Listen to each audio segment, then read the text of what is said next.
Every day after practice, coach would read off a group of names. I never forget it. Coach Jack McLaren. Right. He's still there now as the athletic director. Wow.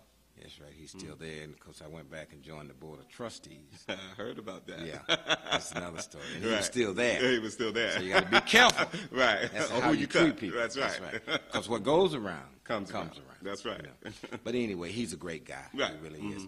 That I went through the first week, second week, third week, every day. I made it through each week, and I'd go back.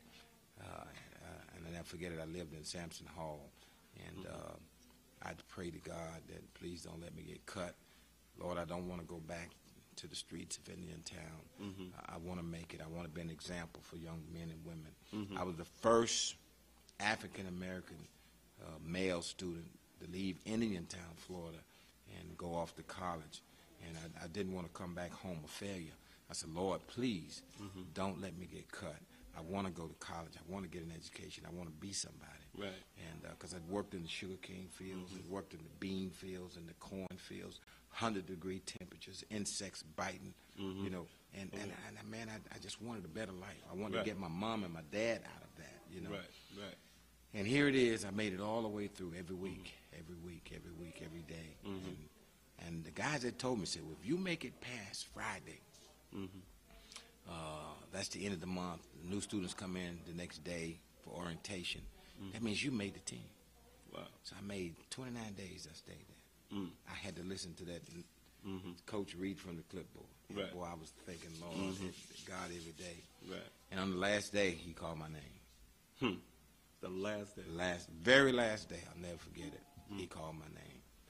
And I went in his office, and I said, Coach, you know, I'll do whatever it takes.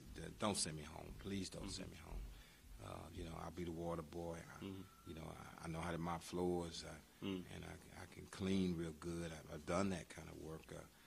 You know, I'll do whatever it takes. Just give me a chance to get an education. And he said, I'd like to do it, little Gary, but I'm sorry, we just don't have room for you. And he said, I know how it is. It's difficult. I don't like doing this, but we don't have so many spots, and we have to take, you know, the guys that we think can help the team the most. And right now it's just a coach's decision, nothing personal. Right. And I said, well, I understand. I said, but, you know, I left with tears in my eyes. I never forget that. That Friday, I went unpacked my clothes, and I went down on US 1 in Daytona Beach, Florida, and I caught the Greyhound bus back to Indian Town, back to Stewart. And my dad and my wife picked me up, and man, I was on the phone calling my high school coach. I said, Coach, you got to get me somewhere. I can't stay here. Well, I got to go to You college. just knew that.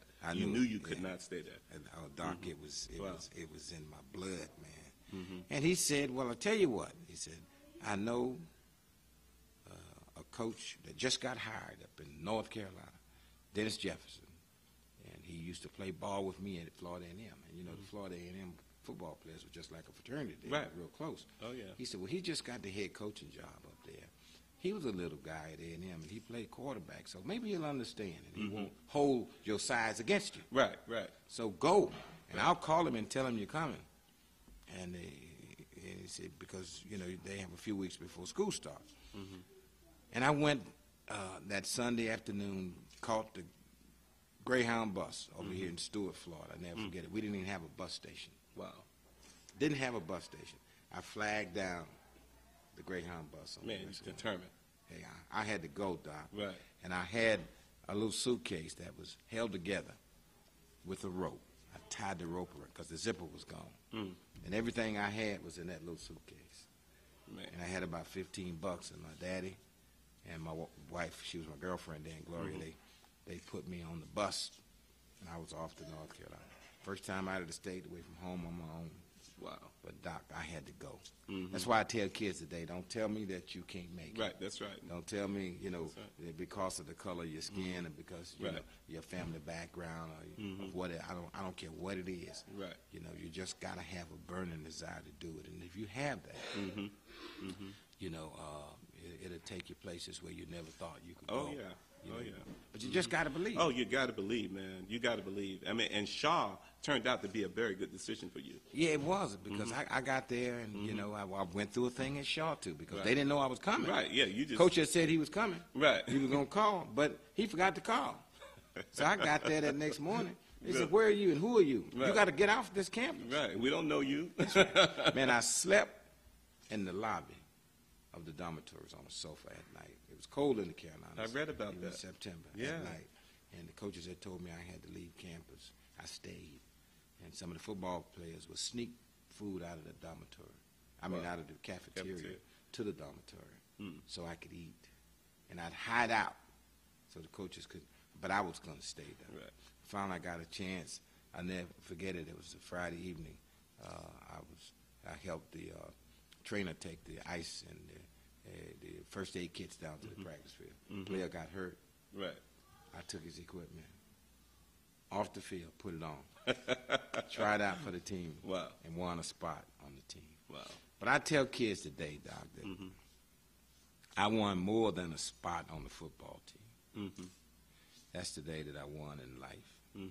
I won with my family. I won with my kids. I won with my law practice. Things that had not even come to pass. Right. I won with those things. Right. Because And I more didn't importantly, quit. Doc, you won with yourself. You That's saw right. the fortitude inside of you. Exactly right. Because I didn't quit, and I didn't give up. I could have just thrown the towel in and tried to hitchhike my way back to Stewart to the sugarcane fields of South Florida. Right. But I didn't. I stayed. So, staying there and prepared myself to just be there was so important.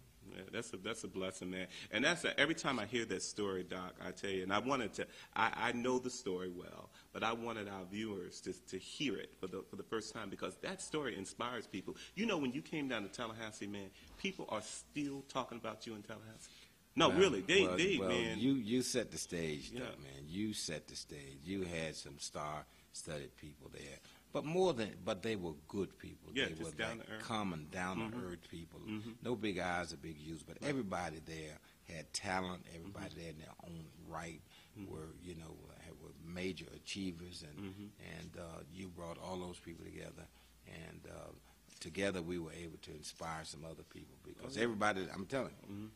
I brought with me about 12 to 15 people from my office, and a lot of those students represent law schools all around the country. Tulane, Indiana, Howard, North Carolina Central, all of them, all over.